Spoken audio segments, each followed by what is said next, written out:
There was so much like change and development happening for me that like a lot of fun nostalgia, like just remembering all that time and growth. But it's cool. Crazy, that was 5 years ago. Mm-hmm. I know. Well, so now I'm focusing more on YouTube, and YouTube's been good. I do a dream show, so I'll have members of the audience come on to the show, and we do live streaming? Well, we don't live stream it because it's a little sensitive, because what we do on the show is we'll have members of the audience will apply to be on the show. They're vetted, and they do a pre-interview with one of the sponsors of the show, and then they book a time. We do an hour-long recording where they share a dream, and we go into the psychological and subconscious meaning of that dream. And so that's kind of how I got into dream interpretation stuff, which is my focus on YouTube, TikTok, and Instagram, because of hypnotherapy. Hypnotherapy uses a lot of the same imagery that dreams do, so it lended itself naturally to interpreting dreams and knowing what that means for people. I actually, 2 weeks ago, was the International Conference for the Study of Dreams, which I presented at, and it's like a 20-minute like TED Talk style lecture. And so at that, I presented that I've developed a system where you can track people's dreams, and by recognizing key points in the dream, you can actually diagnose them with, well, this dream shows a diagnosis of depression, this dream shows a diagnosis of trauma. And so using dreams as like a diagnostic indicator has been kind of like my push. And so I'm using the dream show to kind of like showcase that and help people see that like dreams are crazy impactful for like mental health and counseling. So yeah, it's been really, I'm loving that. That's like my newest venture. Wow, that's so cool. Yeah, thanks. Yeah. Thanks. Yeah. What does it mean when someone doesn't dream? Yeah, so a lot of people ask me that. That's probably like number one question. But it's kind of a misunderstanding. So when you hook people up to a machine to track what their brain's doing while they sleep, everyone dreams, because we all go through the 5 stages of sleep. And actually, the original research said that we only dreamed in the REM stage of sleep, but now we know that you dream in all 5 stages. And actually, there's differences in the type of dreams that you'll have in each of those stages. But here's what happens. When you wake up, your prefrontal cortex comes back online. And when your prefrontal cortex comes back online, it looks at all this like crazy imagery and says, what is this shit? I'm busy. And so it forgets it, because there's like a 30-minute zone when you're waking up and that's coming back online. And that's the critical moment. If you're not like sitting there with a dream journal, like trying to write it down and trying to remember, your brain says, this is garbage, we're busy. And so you'll get the experience of not dreaming, even though we can show from like looking at your brain that you are dreaming. Yeah. So it's really cool. Yeah. I'll say for me, it's hard. Like maybe I write down my dreams 2-3 times a week that I remember. Yeah. So it has to be a practice. Some people natural. natural. Correlation when you're like overly stressed, it's harder to remember the dream. Like your brain will wipe it quicker. There's kind of a spectrum with it, right? So if you get stressed, you're more likely to not prioritize remembering your dreams. And you will forget them. But if you kind of cross over into like intense stress, you'll have stress dreams. So there's kind of like this zone of forgetfulness, but if you cross over into too much, you actually have some really bizarre ones, kind of like feverish type dreams. So yes, you're right though. That makes sense. Yeah, it's cool. My favorite dreaming is when I wake up and then I go back to sleep, then I have lucid dreams. I can like manipulate them how I want to. That's a huge push of like the current research in that field, because by studying lucid dreaming, there's a lot of like psychologists who study and research consciousness that are using that as a way to understand human consciousness better, because it's a very unique brain state. So if you can research and understand, it informs what we know about what it means to be conscious. So like that's a big area of study. A lot of the research is in lucid dreaming right now. Yeah. It's really cool stuff. That's my favorite type of dreaming. Yeah. Yep. That's actually a technique called the wake back to bed method. So when you wake up and go back to bed, they'll teach that if someone wants to lucid dream more, which is really, really cool. Yeah. Neat stuff. And this is why he's TikTok famous. This is why I do the things. Yeah. I don't have a TikTok, or I would say I follow you, but do you have an Instagram? I do all the things. Yeah. Oh, Instagram, okay. TikTok, YouTube. Okay. Yeah. I'll do the Instagram. I think this might be it.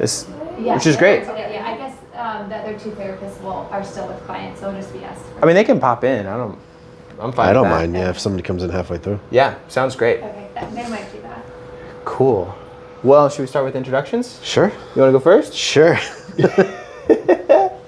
We've been chatting. So who am I? I don't know. What an existential question. Right?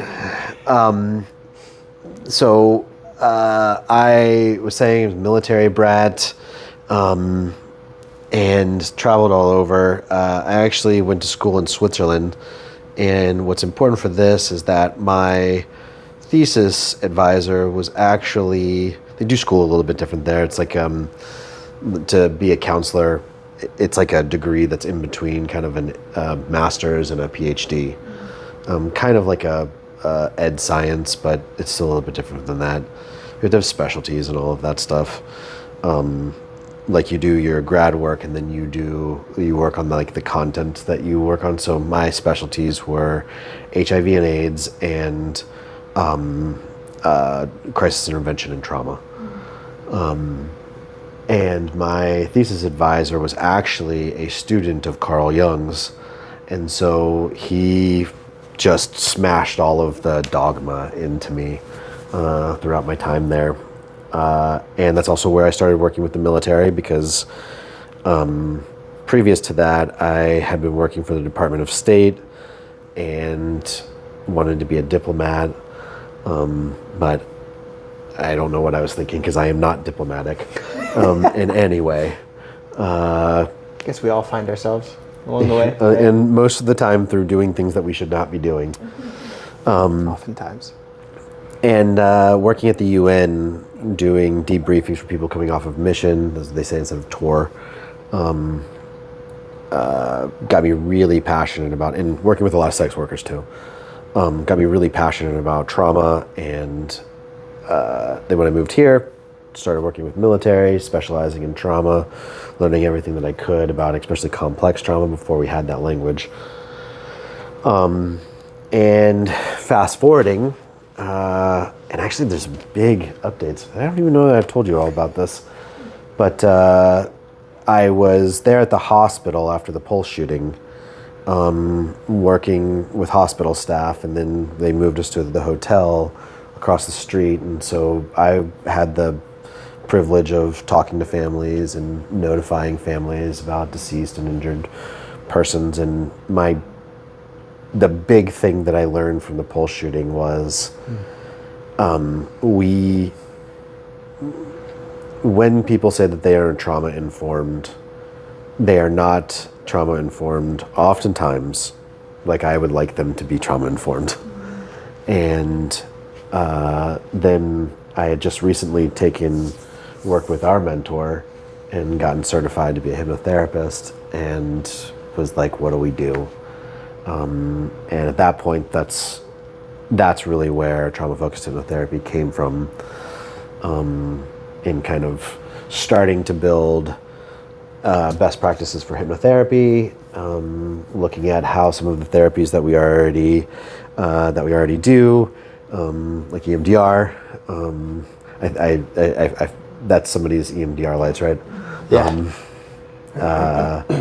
And ART and some of these things, how they kind of fit into Erickson's model, and then trying to make it take that and apply it directly to especially complex trauma, which is what I'm really passionate about. Yeah, and you've done, a lot of work in that area. Yeah.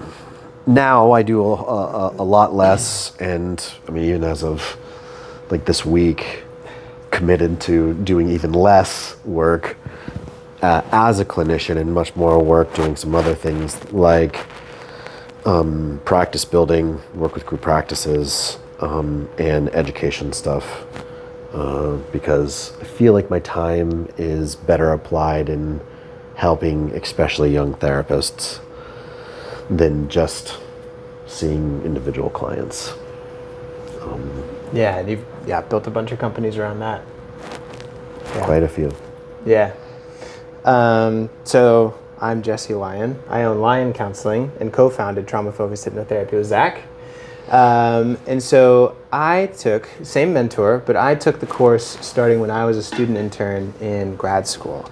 And so I had I had a classmate of mine say, hey, I found this guy who's teaching this hypnotherapy course. It's like, hypnotherapy? I have no idea what this is. It's wild. I just started my grad school. And she's like, well, I don't want to take it unless I have someone to go with me. So will you go with me? I'm like, down. Let's do it. And so I come from kind of a very conservative religious background. And so I was taught that hypnotherapy is the way that you get demon possessed. So in my grad student brain, I was like, well, if there's a way that demons can possess me, I should probably learn about it so I can keep myself safe. And so then right? Logic, knowledge is power, right? Information.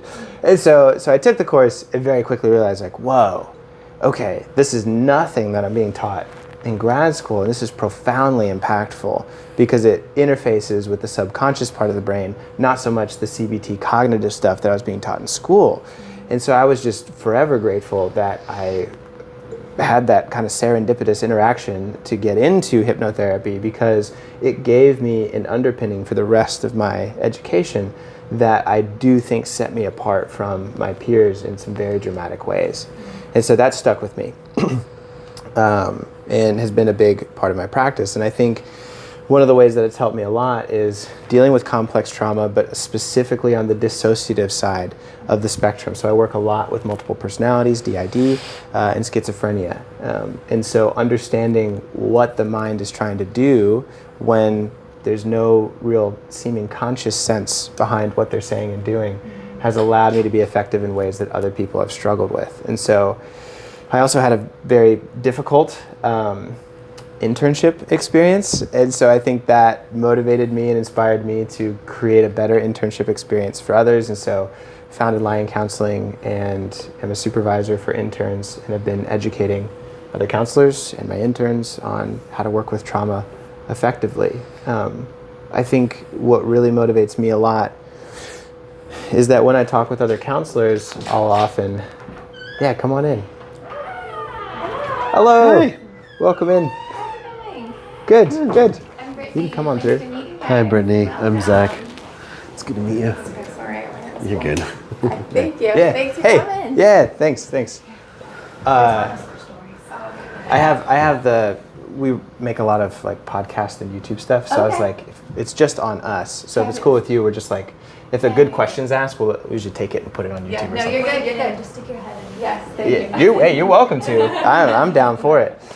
But what I was saying is when I talk with other counselors, it's become a passion of mine because I'll ask counselors simple questions like, so what is trauma? And they struggle with that question. And they often will give answers like, well, trauma is this symptom and that symptom. And to me, that feels irresponsible because it would be like going to a doctor and asking them what the flu is, and they tell you it's coughing, sneezing, a runny nose, and a fever. Well, flu is a lot more than that. We know it's a virus. And so in order to treat those things effectively, we have to know what causes them and like a good definition. Like I really love philosophy and good like argument and debate.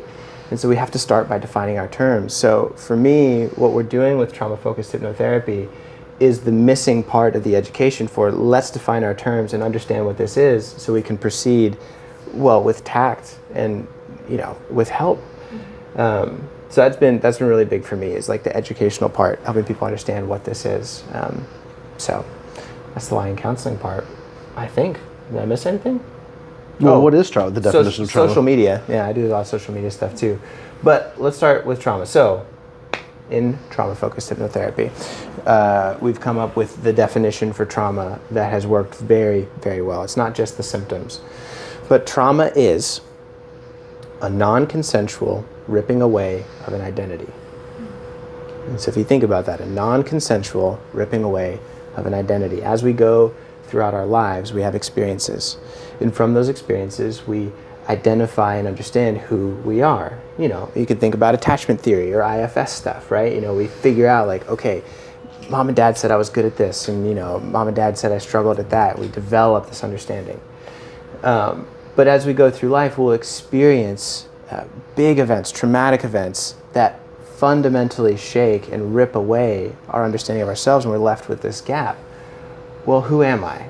Right? I've got this reasonable expectation that when I leave here, we're going to walk back to the car and I'm going to drive back to my office because I've done that hundreds of thousands of times until one day it doesn't happen that way and there's someone waiting there to do me harm, right?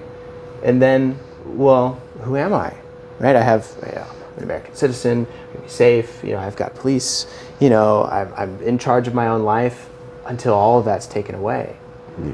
And then I have to construct a new understanding of who I am and what the world means that previously I had no experience with. And that can break a person's identity.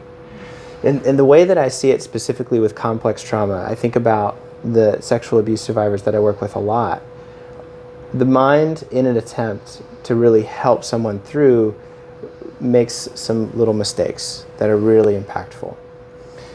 It often looks like that person coming in and saying, well, I shouldn't have been at that bar, or I shouldn't have gone to the bathroom by myself. And what the brain does in those moments is, instead of trying to validate and accept the reality of the world that they've experienced, the brain doesn't like that chaos and will make a small but impactful shift of saying, rather than admit that this happened, and sometimes bad things happen to good people, it will say, maybe this was my fault. Because if it can be my fault, it feels more in control. But that comes with some real dire consequences. And so you see that. I mean, and the truth of it is, it doesn't matter where you are, what you're doing, it doesn't give anybody the right to do anything with you or your body that you don't consent to. But it can feel safer if I blame myself. Well, it was my fault because I should have done it different. And that's where hypnotherapy kind of comes in and says, we need to rewrite that identity, we need to rewrite that story. You can't go around your whole life saying that everything bad that happens to me is my fault. And so we have to be so careful in those moments of reorientation from trauma to understand what the subconscious mind is doing and make sure that we're on the right path for writing that story and our identity about ourselves. Because if we don't, well, it can lead to, some lifelong behaviors that a person continues to dig deeper and deeper into, like, disliking themselves. And so that's kind of the way I see it in my complex trauma cases, and why the definition is so important. And there's layers to it too. Like if I'm thinking about like somebody that was there at Pulse, yeah, sorry. Good background information, yes. And my everything shut down for like a month too. So yeah, if you want to know more about what that was like, I'm always happy to share more about it because it was intense and for a long time. We do actually have I don't know if anybody uses Discord, but we do have a Discord community where people ask like questions about complex trauma cases and we respond to them. You're more than welcome. Yeah, so if you're looking for support that way, there's a bunch of great people in there to support each other. So like layers of complex trauma is like the first one was like, there's this really terrible thing that just happened. I just experienced this. I thought that I was safe. That identity of safety is ripped away. But then the natural response that so many people gave, including therapists, which I think was done in really great intent, with really great intentions, was to say like, don't accept that hate, like you are loved. And it's like, yes, but then the next trauma that actually happened was so many people were being re-traumatized because they were saying like, I should be loved. So then in other areas of their life, when they didn't feel like they were being loved, all of that trauma from the previous experience hit them. And then they were told again, you're not loved. And so, I mean, there's a serious need for desensitization for that first one, but then a lot of times what happens is that person doesn't get that acceptance that Jesse was talking about for the second layer, but there's oftentimes multiple layers even underneath that. Just to give an example of just 2 layers there. Yeah. Does that make sense? Yeah. Any questions about it too? I mean, we got like a cozy group, so go for it. So we were all trained in EMDR, so I was just taking it from an EMDR approach. Yeah, that's great. And so you were like, okay, if people worked on it initially, we would take that negative cognition and want to then rewire it to that positive cognition. And you're saying there could be some problematic pieces there, because if then they have that positive cognition, then something traumatic happens again, but then, wait a second, I had this positive cognition that now just got invalidated again. That could be problematic. What would you say to do with that with EMDR? Well, just to be clear, like I think that first thing is essential. Like you have to do that. There has to be a desensitization and like a reprocessing. But oftentimes, people that are educating stop there. And so I find that like really great EMDR therapists, what they do is what we're talking about. And what I would say is it's the unconscious depth acceptance that Jesse was just talking about that is essential. It's like you are loved sometimes, and people are really, really hateful. And people will hate you just because of the way that you look. And so then it's working at an unconscious level to going to IFS stuff, to the parts that are so over-identified with I need to be loved because I was so unloved. It's desensitizing also that second part. That's where I think that like desensitization is so beneficial. But does that make sense? Yeah. Yeah, we have many students who go on to get both EMDR and hypnotherapy certified, and what they've communicated, at least to me, is that they like the routine and the regimen of EMDR, but a lot of the softer work of the conversation and the way that they're structuring their sessions is informed by the hypnotherapy stuff, because it allows them to give kind of that subconscious underpinnings to some of the more routine stuff that they're doing with EMDR, and that works really well. EMDR uses hypnotherapy principles. Yeah. I mean, before EMDR came around, there was hypnosis. Hypnosis has been around a very long time and has so much research. We actually about to publish a paper on all the like meta-analysis of the resources or the research that's been done. Just even we had to limit it to the past 10 years. Yeah. Because there's so much. So really, really great stuff about how it helps. But maybe let's talk specifically about what hypnotherapy does. Yeah. How it helps. Can I ask a question? Yeah. So in EMDR, it's challenging to work with the individual and almost borderline you really can't when they start to dissociate when we're reprocessing. So how does that apply to hypnotherapy? It's almost encouraged. Yeah. Yeah, I would absolutely encourage a dissociation. And you know, to be fair to EMDR, I think that it can. I think that the strict regimen to it, yes, that's true. But it oftentimes because there's for lack of better words, like a strict structure. But I mean, if you've been doing EMDR long enough, you can improvise, and then it's okay, I think, when they do dissociate. Yeah. I think that's probably where hypnotherapy is the strongest, is that the goal is to get to a point of improvisation, and let them kind of take the lead with the unconscious path that they're taking. But with that said, too, like there's a couple of tracks or things that work really well for me. That does give me a lot of structure. I think especially inductions, you like that too. Yeah, I love inductions. I mean, if you think about dissociation, it's a safety response. Like the experience that I'm having right now is so aversive and outside of the way that I understand the world, and is threatening my identity, that I have to disassociate from it in order to stay safe. And so I think that's where, I mean, to be honest, like if I can speak freely, that is where I get a lot of my referrals for hypnotherapy. It's a lot of people who've gone to EMDR and not experienced recovery, and so then they come in defeated, and they're like, well, EMDR was supposed to be this magic bullet that solves all the trauma, but it didn't work for me, so I must be extra broken.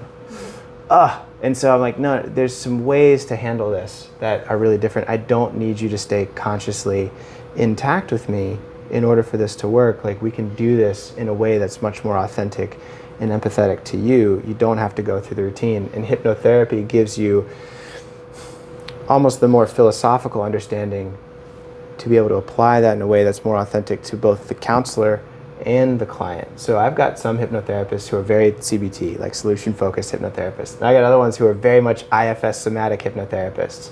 And so that works for them, and it also works for their clients. And it gives them hope. So if you think about dissociation, right? So that's what I kind of specialize in, is DID, the multiple personalities, and the schizophrenia.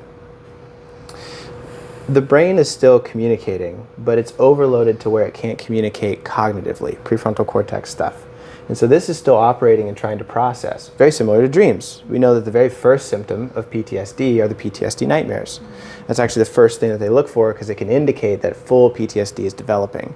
And so if you look at those dreams and are able to understand the way in which the subconscious mind communicates with symbols and metaphor, you can intervene in a way that the conscious mind doesn't need to grasp, but the subconscious mind can. And we know from the research that the conscious brain is a much smaller portion of the brain.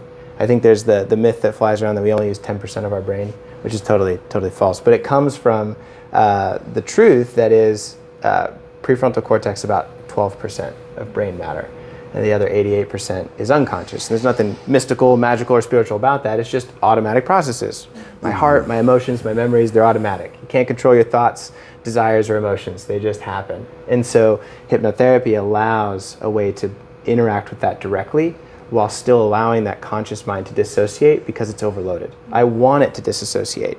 It is a safety response, and I'm not going to intensify those symptoms, right? But I want to give the brain permission to do what it needs to do to be safe.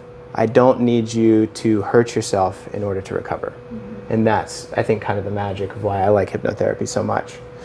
But maybe we can talk more practically about like how it works, like what it looks like. Sure. Yeah? That's great. Mm-hmm. Great questions. If you had any others, go for them. Interrupt at any time. As of now, I'm good, but I will interrupt. Okay, cool. Do you want me to start with induction stuff? Yeah. Okay, so Stages? yeah, practically the way that it looks is there's a couple stages that you go through, and these are probably familiar to you because you've all got a background in EMDR. The first stage is we want to create a space of concentration, right? It's kind of like sleeping. You know, that's why they tell you to count sheep. Falling asleep is actually a concentration exercise, and so you have to gather your awareness into. Sorry, can I interrupt just to give a Please. preface on why this is so important for trauma? Absolutely. So as he's talking about this, think about it from the perspective of like what is somebody's experience or even your experience with trauma. So we also believe that all trauma is some sort of self-hypnosis.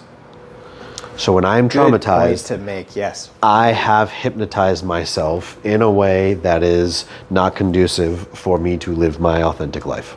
So would you say that's the same as you created a neural pathway? Yes, absolutely. That's a false identity Yes. for who you are. Yes, it's because I've gone through in my trauma everything that Jesse is about to explain over and over and over and over again, and that's our explanation for a trauma response, is that it's that automatic response because I've gone through this stage so much that I am now in a state of hypnosis on my trauma. And you can't get out of it. And so we Fantastic point. I'm glad you said that. Yeah, we train how to both break hypnosis that we have been carrying with us, but also to how to create new hypnosis that is going to be more authentic for me. We call those trances. Yeah, trances. So wait, what is the definition of hypnosis? Succinctly put, it's a state of intense concentration where the subconscious mind can process. Yeah. So if you think, that definition is pretty broad. And so maybe you've had the experience where you're driving home after seeing a lot of clients in the day, and you're just kind of spacing out. You know, you've driven that way home 100 times, and then you're like, oh, I'm in my driveway. That's hypnosis. That's a trance. There's a point of fixation. You're focusing on the repetitive lines coming down the road. You're getting home, and it allows your conscious mind to shut down, and you're just emotionally processing all the stuff that's been dumped on you for the day. Or when you've been in the shower for 30 minutes, and you're like, oh, how long have I been standing here thinking about all my life choices? Why is it always in the shower? It is for Always me. in the shower. Yeah. Well, because it's a Hypnosis. it's a place of concentration. You have isolated yourself from outside distraction. You can't really use your phone too much, you know, because you're in the shower, and you're just having that repetitive sensation of the water on your head, and so state of concentration. I always say that to you. I was like, I was thinking about this in the shower. And so that's why a lot of people will use hypnotherapy for motivation or good ideas. A lot of people will use it like CEOs and business owners to come up with ideas and help them brainstorm stuff, because it does Always. it gets that critical brain right out of the way, so the good ideas can start to flow again. That's what we're doing with hypnotherapy. And so those are the stages, right? You start with concentration. I'm going to gather that person in, right? And then have them go deeper into their experience of themselves. And then we have a depotentiating moment. I'm going to do something outside of the pattern, right? Something that kind of shakes up that pattern. So that way, the brain's like, the hell was that? And because I've confused the conscious mind, the brain's going to kick that experience over to the larger portion of the brain, the unconscious, and say, this is outside of my mental schema, you figure it out. And so we start to make emotional sense of it before we can make cognitive sense of it. So great, I got the conscious critical part of this person to shut down, so now we can deal with the greater part of who they are. So fixation, depotentiation, right? Eliminating potentials for distraction. I've gotten you down. And then we move into subconscious exploration, right? We're looking for suggestions. We're looking for processing. Get the suggestion, and then you have the last stage, which is post-hypnotic suggestion. The person comes up, and there's a suggestion for how they can live their life differently moving forward. So kind of 4 stages. Fixation, depotentiation, suggestion, post-hypnotic suggestion. Now, if you think about Zach's point with trauma, same thing happens when we're traumatized, right? I'm, having a great time, enjoying my life, right? I'm focused on this great time that I'm having, and then something happens that is wildly outside of what I expected my night to be. I am depotentiated. So my conscious brain turns off. I'm in fight or flight, like losing it mode. And then there's a suggestion, right? I'm not safe. Or this is my fault, or whatever, right? It could be 100 different things. And then there's a post-hypnotic suggestion. You now need to live your life afraid. And then they carry that trance with them for the rest of their life. And so if you think about it, the only way to sort of reorient that is to use another type of trance to go and correct the lies that were in that first trance. And so I think even the cognitive therapies like solution-focused and CBT, if you think about like changing your thoughts, the subconscious suggestion in there is you're in control of your story, you're in control of your identity. And so I really think that the reason that those conscious modalities work is there's an implicit subconscious suggestion that's happening with them. It's giving them agency back, right? And so to that other point of dissociation, I think that's a helpful response to trauma, and it's almost encouraged. It's part of the process of hypnotherapy. Yeah, I want them to dissociate in some way. Yeah, it's good. It's good. That's why I love my DID clients. It's fantastic. A good example of this is, that just came to my head, we haven't used this example in a long time. I used to really like craftsmanship woodworking. And it was just like such a stress reliever for me. And one day I'm in the shop, I'm doing my thing, trying to pull this hand tool out. The hand tool breaks and it goes in the top of my wrist right here, and it comes out like right here, accidentally, like goes straight through my artery. And so I'm sitting here, I'm just like in this trance of, I'm doing my thing, the whole world is like 6 feet around me. This is my safe space. Mm-hmm. And then all of a sudden, there's this blade that went through my hand, and I can see the artery. I know that when you have slit this artery, it's not good. Whatever is about to happen is life-threatening. And in this safe space now, everything was fine. But you are sitting here. Yes. I actually had a friend at the house and got me to the hospital. I went unconscious. I was in shock. I lost like 3 pints of blood. It took only like 8 minutes to get there because she was just like going like this. There's multiple things that the doctor said. If this didn't happen, then you would have died. If this didn't happen, you would have died. If this didn't happen. But it's this moment where the existential aspect of it afterwards was actually even worse. So an important thing for me in this model for hypnotherapy is that I think most of the time our processing of trauma is more traumatic than the traumatic action. And in that situation, I was sitting here going, not even my own safe place is safe anymore. There's pressure from me, from everybody that I care about, to not be in my safe place. I don't know who I am without this safe place. So my brain just makes up some sort of other trance to replace that. Well, I'm just going to go and focus in all my time on this other thing. So going back to that statement about the layers is, now I can't do that because it's so traumatizing. I'm going to do this other thing, and then I'll be able to be really happy. No. Yeah. Never, actually. And this new layer actually has so much more pressure on it because now not only does it have to make up for all of the other stress, it has to be so much better than woodworking. I don't know what it was. Some other fixation that I did that was all consuming of my life for a couple of months probably, and then I moved on to something else. I don't actually remember being too traumatized by this because I was so well cognitively prepared for violence that it didn't shock me to see my blood, and it didn't worry me to wake up in the hospital. It was, I need to find something else that's going to satisfy this itch. That was so needed.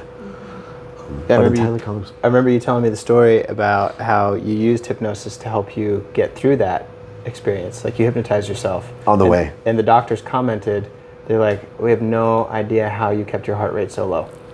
If your heart rate had been any higher, you'd have bled out.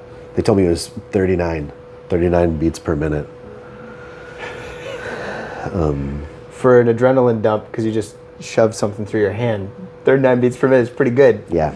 So, you can change your story in that way. Yeah. Sorry if anybody's queasy about blood. Well, I am curious, because I specialize in OCD. Do you guys work as hypnotherapy? What's yes. OCD is a great one for hypnotherapy. I've had some clients specifically for that. Where do I start? Oh my gosh. Hypnotherapy is great for OCD because we know that with OCD... What's that? I hear about it for trauma. Yeah. So much, I was just curious. Well, if you think about OCD, the way that I work with my clients is most of the OCD clients know that what they are fixating on is not actually logical to help with the thing they're trying to do. Sure. Right? So I'm flipping the light switch, or I'm checking the lock on the door to help with my anxiety, even though cognitively I know that that's not going to fix my anxious feelings. Right? And so you can see it's a trance, right? It's this feeling of soothing to help deal with an emotion that hasn't been fully processed. So what I think hypnotherapy does really well is, instead of focusing on the negative stuff, there's a principle in hypnotherapy that hypnotherapy only moves in a positive direction. And what I mean by that is in an assertive. So we're not going to focus on don't be anxious, or for substance use, don't drink, right? We're going to focus on what it is that we want to happen. And that's why it's good for like athletes and people who are trying to get motivation and find their spark back. We're focusing on the direction that we want to go, imagining the future without that, and then implementing what health would kind of look like. So, I mean, I guess I'm thinking about some of my clients. I had one who had relationship OCD, and she was just fixated. Is that kind of what you're thinking of too? A little bit. Yeah, just fixated on this guy, and so it really was not about the guy at all. It was about a deeper subconscious problem that she had not been addressing, and so through hypnotherapy, we were able to kind of eliminate that conscious critical part that would always interject. It's about him. It's about him. It's about him. And so we disassociated that part, and then really dug down deep metaphorically, so the brain didn't have room to like interfere with the work we were doing, and found the emotional underpinnings that were really triggering that, and we were able to address that directly. And just to add to that, there's this thing in hypnosis called a hypnotic anchor. And so I imagine it like an ocean, and there's an anchor with a buoy attached to it. And OCD uses hypnotic anchors to satisfy the anxiety, to satisfy a compulsion, to satisfy something. And so what we want to do is we want to change that anchor, hypnotic anchor, from being that behavior to being some sort of emotional processing. So every time I need to check the door or wash my hands, if that behavior is changed with, I'm way oversimplifying this for the point, we change that to a body scan and tools that we've learned in hypnosis to say like what's going on inside of me emotionally. Yeah, I mean, now that I'm saying it like that, I'm like, that's way too simple, especially if you specialize in OCD. Sure, you're good.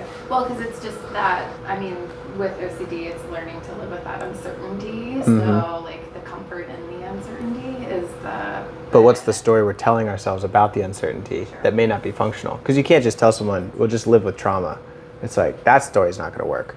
But if I can have a way that I'm understanding and integrating uncertainty in my life, I can survive it. So the quick example I was going to give is I also get a lot of people OCD, suicidal OCD, and so they're like constantly thinking about it.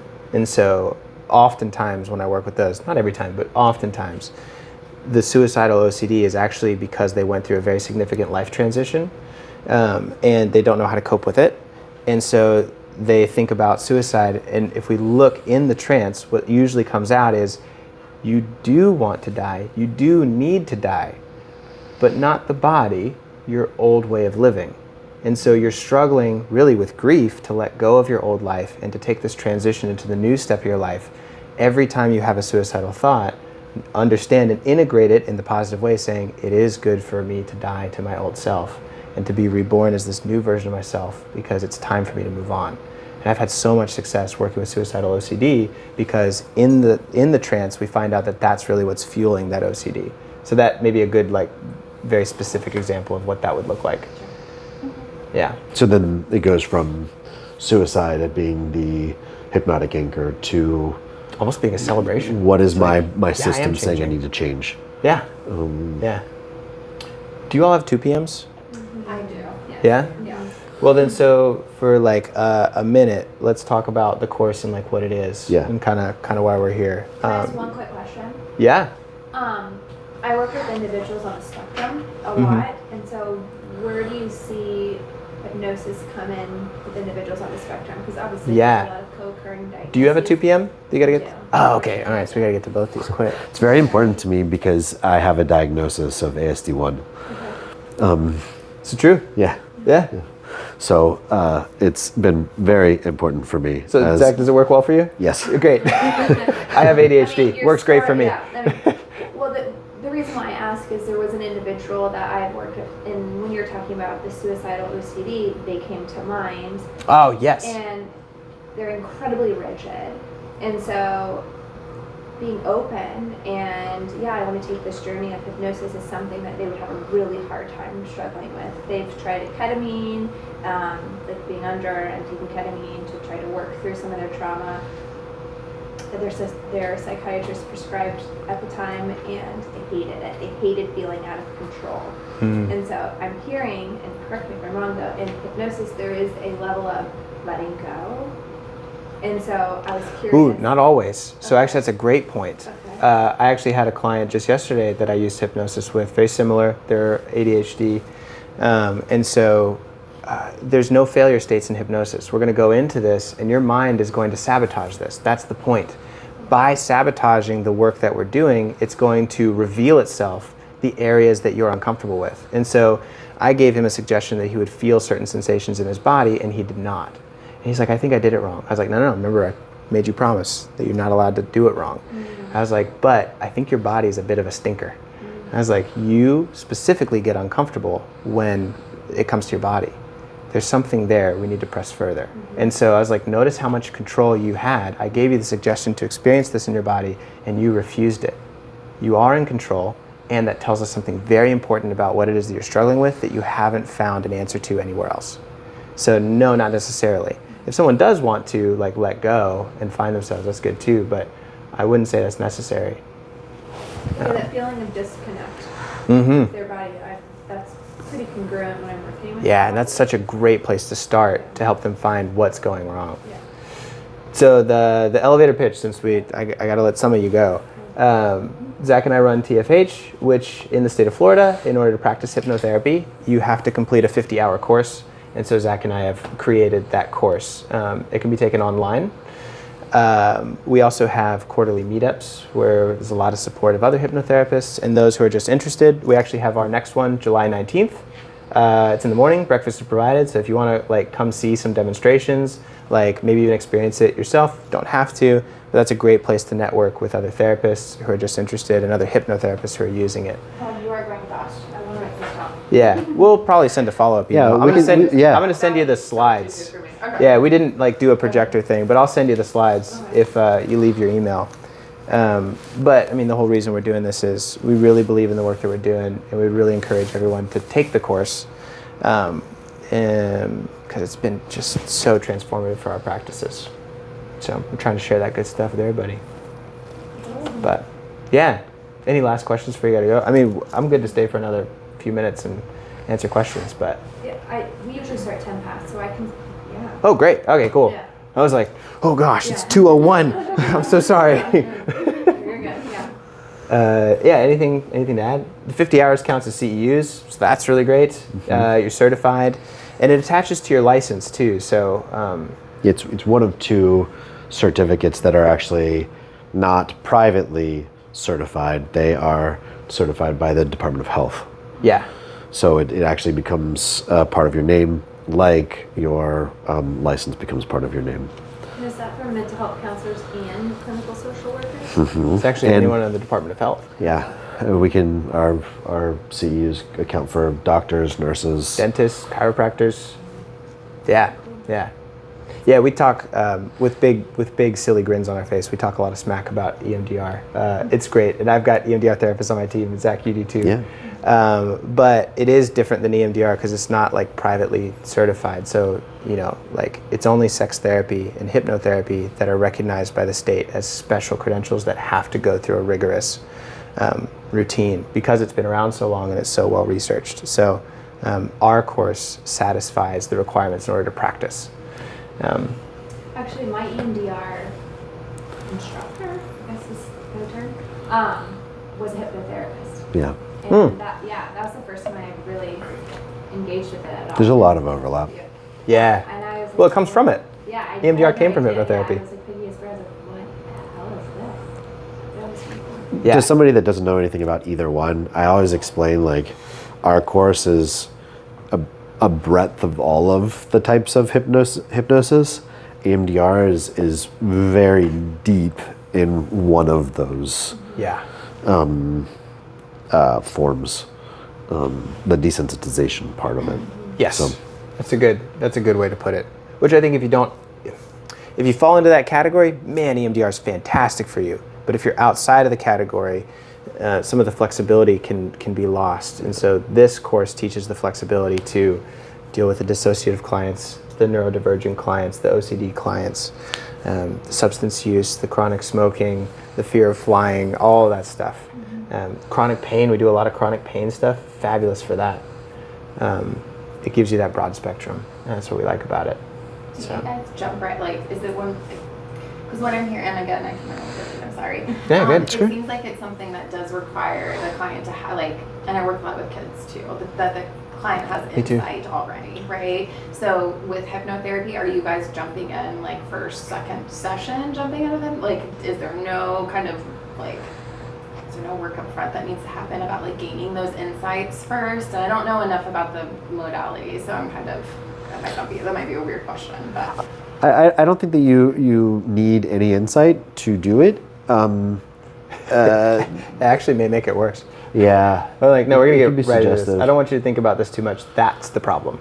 Yeah. So Especially, client, it depends on what you want to do. I definitely think, I was like, that would be my problem. and so you'll have to grow as a therapist, and that's what a lot of the students Yeah. taking it say is wow, this has made me grow as a therapist because I'm realizing how much I sabotage. Yeah. Yeah. Sorry, I got excited. Yeah. I think that it depends on what you're trying to do too. Is if this person I can gain a lot of insight from the metaphors that come up and what happens in hypnosis that informs the talk therapy. I can do hypnosis when like you can tell things about people. You're just like walking in and I can see that you're in a trance. Like I can see that you're holding on to something big and we're gonna do some hypnosis. We're gonna stop that shit. It can be a immediate desensitization. A lot of times what will happen is I'll get referred a client to do hypnosis from a different therapist. And the therapist is like, hey, can you do the hypnosis with this person? And we'll do the talk therapy. So they go and process stuff and they'll come and report back to me like, hey, this is what I talked to my talk therapist about. This is what I want to focus in on.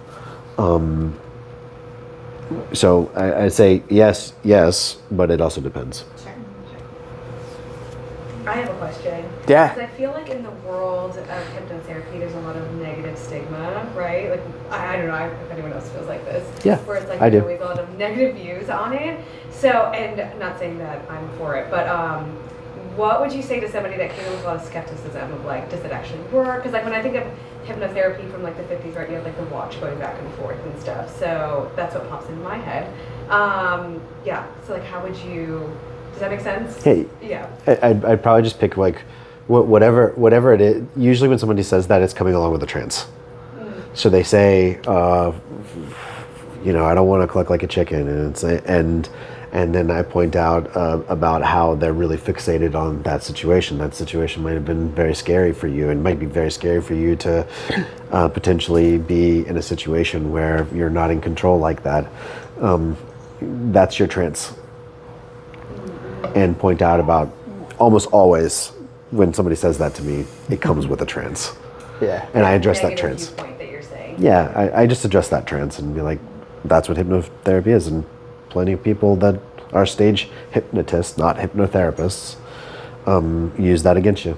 Oh, interesting. I've seen the difference. There's a hypnotist and then a hypnotherapist. Yes. You're Which is awake like, for okay. hypnotherapy. Not necessarily. Not necessarily. Wait, what Yeah. did you say? What was your question? You're awake. I assume wrong. Oh. That you're awake for hypnotherapy, but not. Yeah, no, most of them are like this on the couch. I don't think I've ever even seen a complete session. Yeah. Yeah. I'm Come so next week. interested. Yeah, you got to come on the 19th. Yeah. If I did a session, like. So I addressed that question from clients. I addressed the trance by making a distinction between stage magic and therapy, right? So like maybe an interrogator will use counseling techniques, right? But they're not using them therapeutically. They're interrogating somebody. Yeah. We do the same thing with hypnotherapy. So like there are people who go to high schools and do stage shows, in Las Vegas. And so the big push is like, we're going to control your mind. And it's exciting because it's a show, right? And so there's a lot of smoke and mirrors. There's a lot of planting in the audience. There's a lot of selection in the audience. That's not what we're doing. I don't get to choose who my audience person is that's coming into my office. And so we are using some similar principles, but we're not making a spectacle out of it. Like it's a much different type of experience when you're on stage being a spectacle than when we're working through your core trauma. Yeah, so I kind of address it in that way Yeah. to destigmatize the The trance. intentions are different. Like you're saying, it's not a spectacle. It's Yeah, therapy. we're working on some stuff. Yeah. Yeah. And if they're a therapist, I'm going to jump to the Dr. Phil metaphor. That's great, yes. Like, okay, great. Like, yes, there are some people that misuse this, just like Dr. Phil did. Dr. Phil's. But the reason why he has to be on Therapy. TV is because he wouldn't stop sleeping with his clients. He doesn't have a license. Okay. Yeah. Yeah.